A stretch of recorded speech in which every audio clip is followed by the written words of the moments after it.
You speaking English powerfully, speaking English fluently in 6 months, fluent in 6 months. Is it possible? Can you do it? Can you speak English fluently and powerfully in 6 months, 6 months from today? And the answer is yes. Yes, you can. Absolutely, yes, you can. Let's talk about what this means. To be fluent and how to do it. First, let's just talk about this word, fluent. Fluent in 6 months. Fluent. What does this word, fluent, mean? Fluent. Well, fluent has the same root as the word fluid. Fluid means flowing or moving like water. Okay? Water-like movement, right? So, if you think of water, think of a river or a stream. How does it move? Right? It moves bookish. That's why I use the name bookish English. Water moves bookish lie and smoothly, right? That's how water flows or moves. So, fluent or fluency, we're talking about a smooth movement. Now, if we're talking about English, what are we talking about?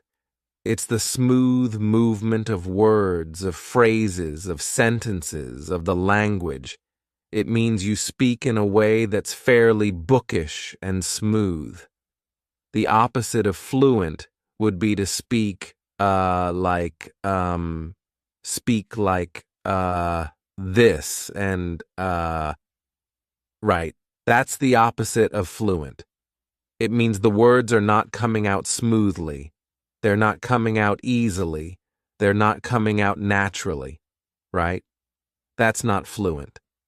So we're talking specifically about speaking. When we say fluent or fluency, we're talking about speaking and how the words come out. That's the meaning of fluency. That is the real meaning of fluency. Flowing like water. I often try to use the phrase powerful. Powerfully speak. Speak powerfully. So again, you're confident when you speak. The words come out fairly easily.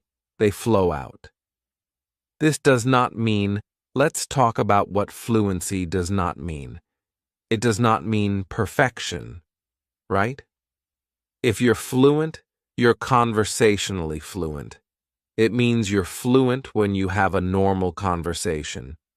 You're not perfect. You're not perfect. You will make mistakes. You'll make grammar mistakes. You might make some pronunciation mistakes. Hey, I make mistakes sometimes still.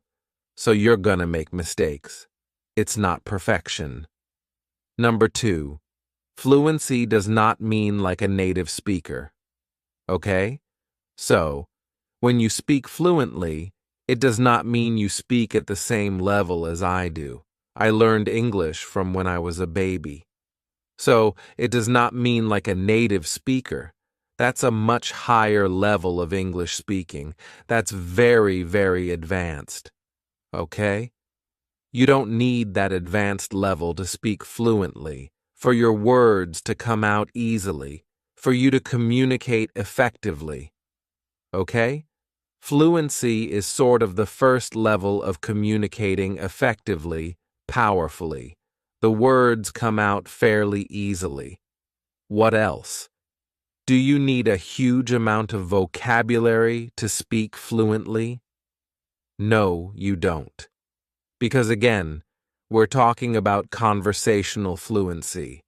So, when you are fluent and you're conversationally fluent, what does it mean? It means you speak and communicate fairly easily, effectively, powerfully in normal conversations. Normal everyday conversations, normal everyday topics. So, not talking about special topics like economics or business or something from, school. No, every day, talking about the weather, talking about your feelings, how you feel, talking about what you did today or yesterday or what you're going to do tomorrow, buying a train ticket, going shopping, those everyday, normal conversations that we have. For that, you only need about 3,000 words of vocabulary. Some people say less, some people say a little more.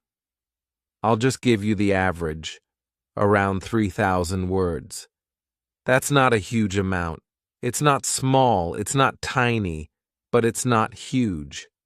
So, if you can use 3,000 words fairly easily in natural phrases, you're fluent. You're conversationally fluent. Are you finished with English at that point? No, you're not.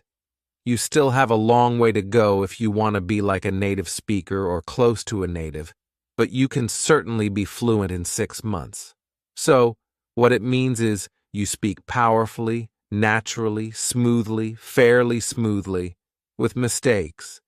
You will definitely be making mistakes still after 6 months. Don't worry about it. As long as people understand you, as long as you're communicating well, you're fluent. Let's talk about the next part of this. Fluent in 6 months. 6 months, what do we mean by that? 6 months. Well, honestly, if we talk about 6 months, talking about months is not really the best way to talk about time for your goal of speaking English in 6 months. Because you can imagine we have 2 students. One student only listens to English 1 hour per week, and the other one listens to English 10 hours per day. After 6 months, there's going to be a huge difference between these two. If someone only does 1 hour per week, they will not be fluent in 6 months. It's not enough time. Really, we should talk about hours rather than days or weeks or months or years. It's the hours. It's the number of hours you spend learning English that's important. So, when we're talking about getting fluent in 6 months, there are 2 important things. There's quantity, it means the amount of hours especially. And there's quality. Quality, it's how you use those hours every day. Because how you learn is also very, very important. You could spend 5 hours a day learning English, but do it in a way that's not effective, low quality. So you need both quantity and quality to achieve this goal. Let's first talk about the quantity. How many hours do you need? How many hours do you need to become fluent, conversationally fluent? Well, it's different for every person. I can't give you an exact number. I'll give you a very general number. Let's say about 700 hours. About 700 hours of quality, effective English learning, study, practice, training, about 700 hours. Now, for some people, it will be more, might be 1,000, and for some, it might be less. So, we'll just say, as a general average guess, about 700 hours. Now, here's some good news. You already have some hours, right? You probably learned English in school for many years. That was low quality. A lot of those hours were not very good. But still, it's better than nothing. Okay? If you learned English for 5 years in school, you at least learned some vocabulary through memorization. Maybe you can't use it very effectively. Maybe your head is filled with grammar and you're confused. You're not fluent yet, but it's still better than 0. So you still have some hours already. That's good news. That will help you. It means you don't quite need 700 hours. Maybe you only need 500 to get fluency, which is great. Good news for you. The other part of this, that's quantity. That's the amount of hours you need in 6 months. The next part is quality. It's how you do it that is very important. As I said in school, low quality. You might learn English in school for 1,000 hours, but the problem is you're memorizing lists of vocabulary that you quickly forget. You're memorizing long lists of grammar that you can't use when you speak. Too complicated. You forget. You're taking tests. You're stressed. You're bored. A lot of time in class, you're not really focused. You're kind of bored. When you're doing your homework, you're bored. You're half asleep. So you might have 1,000 hours in school, but it does not really equal 1,000 quality hours. Maybe it only equals about 100 hours really because it's so low quality. So you want to get the highest quality from every minute, from every hour that you learn English. That is what the bookish English system does. So what do I mean by quality? Number one, power, right? It means it's a powerful way to learn. It means you are focused. You are focused and concentrating every minute. So if you're listening to English but you're kind of falling asleep, you're sitting at your desk, that's low quality. That's no good. You're wasting a lot of your time. Your brain needs to be awake. You need to be focused. You need to be listening carefully to every word, every phrase. That's the highest quality. Alert, awake, maximum concentration. It needs to be understandable. This is something else for quality English learning. You must understand it. If you don't understand it, you're wasting your time. So this is the problem. If you're lower level and you listen to a movie or a TV show, you're wasting your time. It's too advanced. You can't understand anything. So most of your time is completely wasted. You're watching 2 hours or an hour of TV, but really you're getting almost no quality English learning. So you must understand it. It can be a little difficult, but not too difficult. Very, very important. Understandable is super important. That's part of quality. Next, you need to have some emotion. Positive, even negative sometimes, but especially strong positive emotions will help you learn much faster. That's also part of quality. It's why I use stories a lot in bookish English. Just think about it. When you learn something with no emotion, just kind of flat, it's much easier to forget. But if you learn something with excitement or energy or passion, or sometimes even fear or humor, laughter, you are more likely to remember it, and to remember it for a long time. So it needs to be emotional and energetic. Emotion and energy go together. So again, a low energy, low quality way to study English is to sit at your desk listening or just reading a textbook, right? It's low energy. Your mind starts to go to sleep. You're wasting a lot of your time. But if you're up, if you're moving, if your heart's, beating, you got energy going through your body, you're feeling good, you're smiling, you're awake, your brain wakes up, everything is much more effective. Everything you do, you will remember better. You will learn faster. This is so important.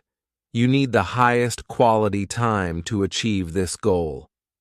I'll give you a quick example of this. Let's say you're trying to learn the verb to cuddle. To cuddle. That's a nice little word. To cuddle. Now, the low-quality way, the school way, the normal way to learn to cuddle would be to look in the dictionary for the verb to cuddle and to write down the meaning and then to memorize it.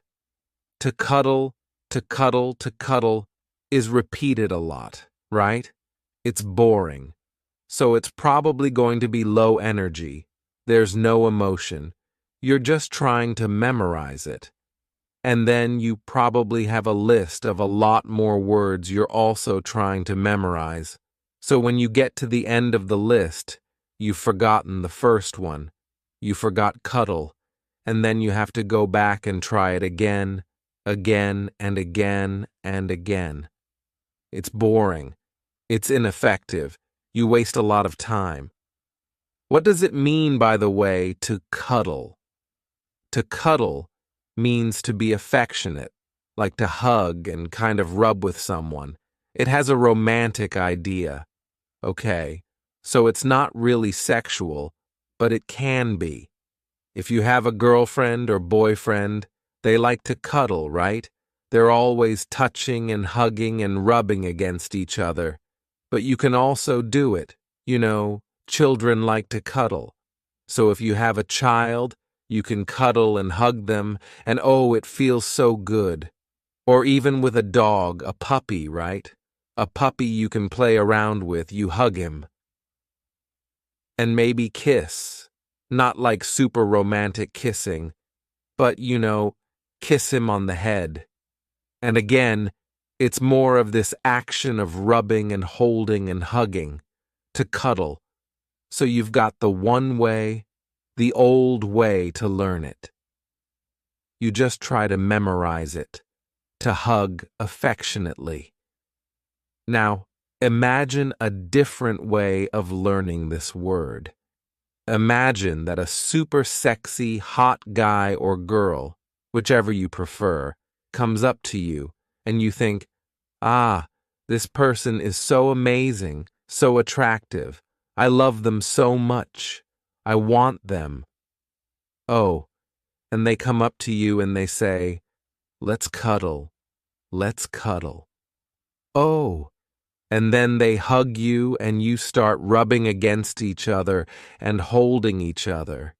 And they're whispering the word in your ear. Oh, it feels so good to cuddle with you. Oh, I love cuddling with you. Now, how are you going to feel? Your heart's going to be beating. Boom, boom, super powerful emotion. There's also physical feelings happening at the same time. Which one is more memorable?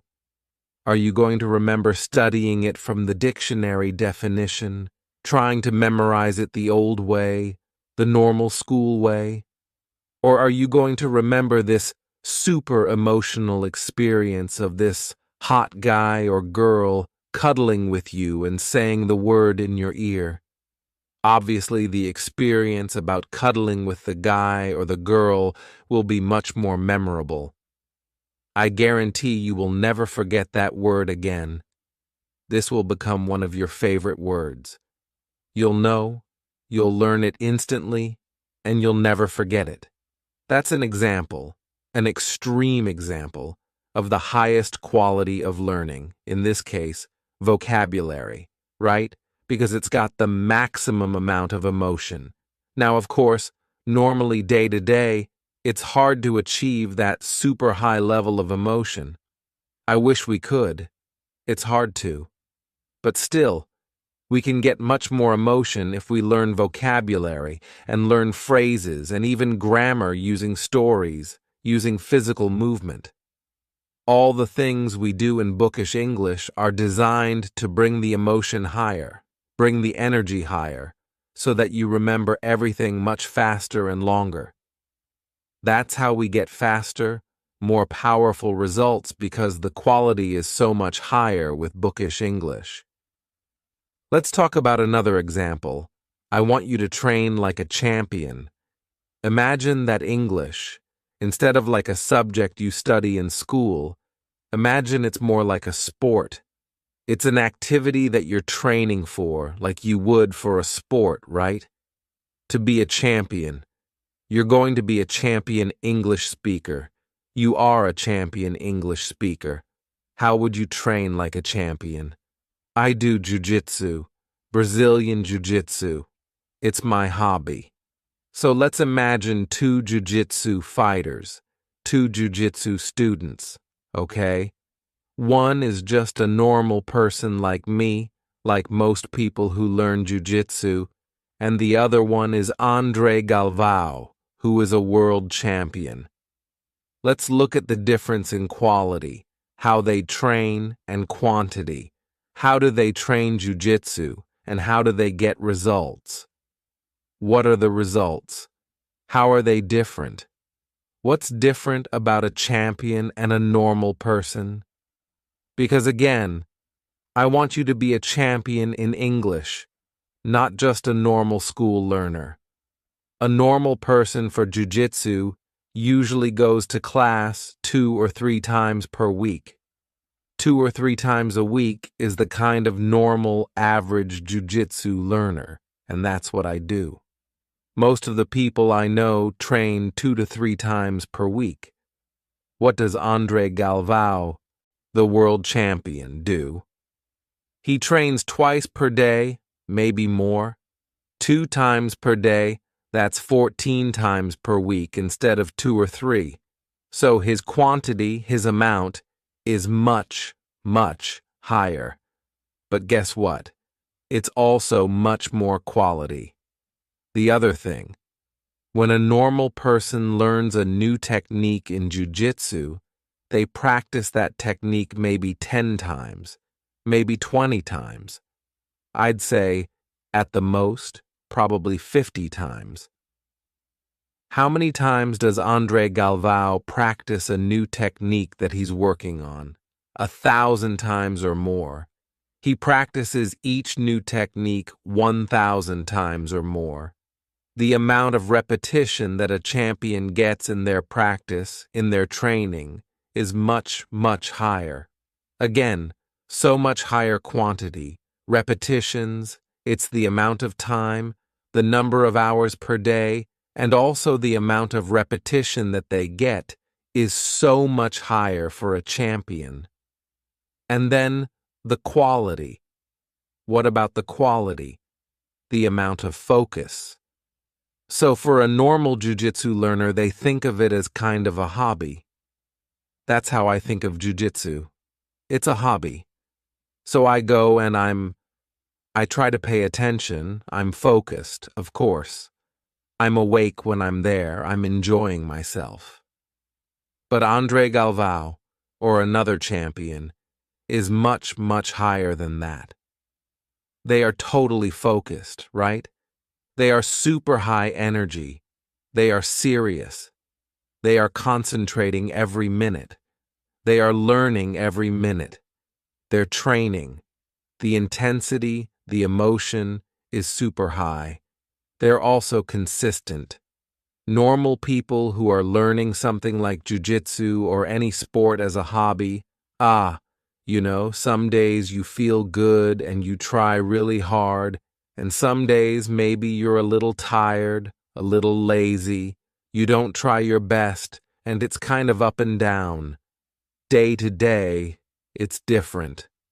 A champion like Andre Galvao, every moment, every day, every training, it's 100% effort all the time, 100% energy all the time, 100% passion and emotion all the time. Every minute, every hour, every week, every month of training. The emotional quality, the energy, is so much higher than just regular normal people. And of course, what's the result? Andre Galvao, super fast improvement, world champion. Normal people, still improving, but slow improvement. I'm getting a little better at jiu-jitsu, but it's very slow. Most people, they improve, but slowly, nothing like a champion. Normal people will never become world champions.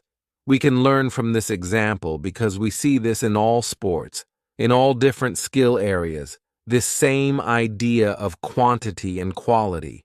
And quality, that's what determines the amount of success you have, how powerful your results are, and how fast your improvement is. So I want you to be a powerful champion. I want you to be the Andre Galvao of English learning. You can be a champion English speaker. You can speak English powerfully and fluently in 6 months. 6 months from now, you can do it. You will do it when you use the bookish English system.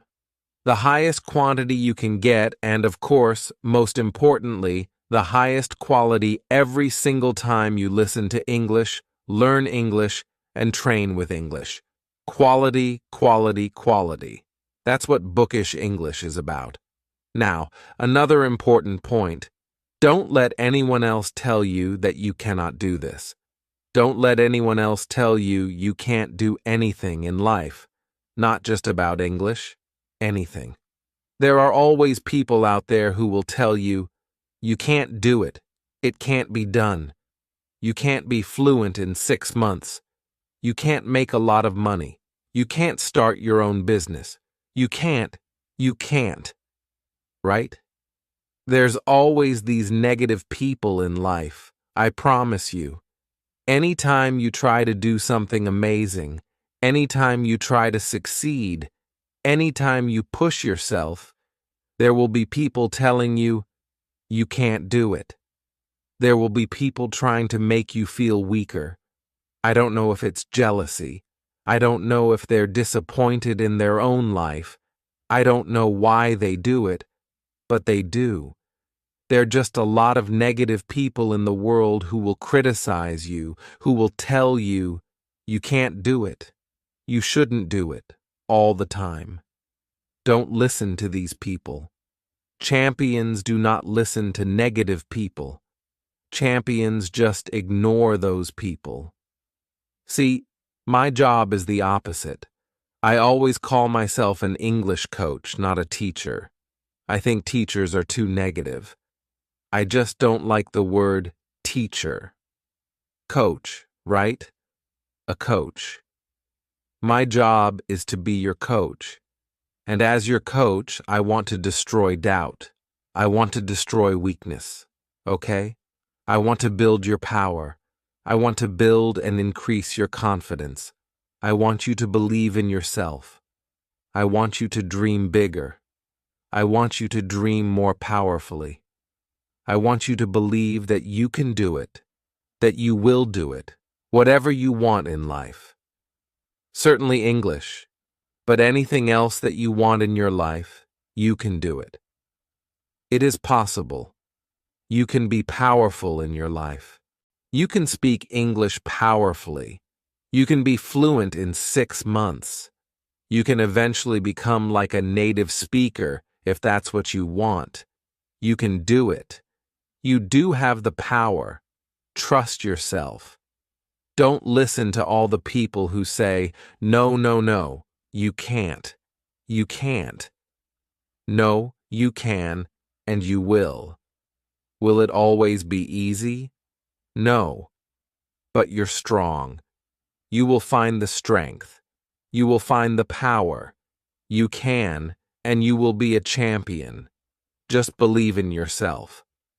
That is my message to you. Think like a champion. Act like a champion.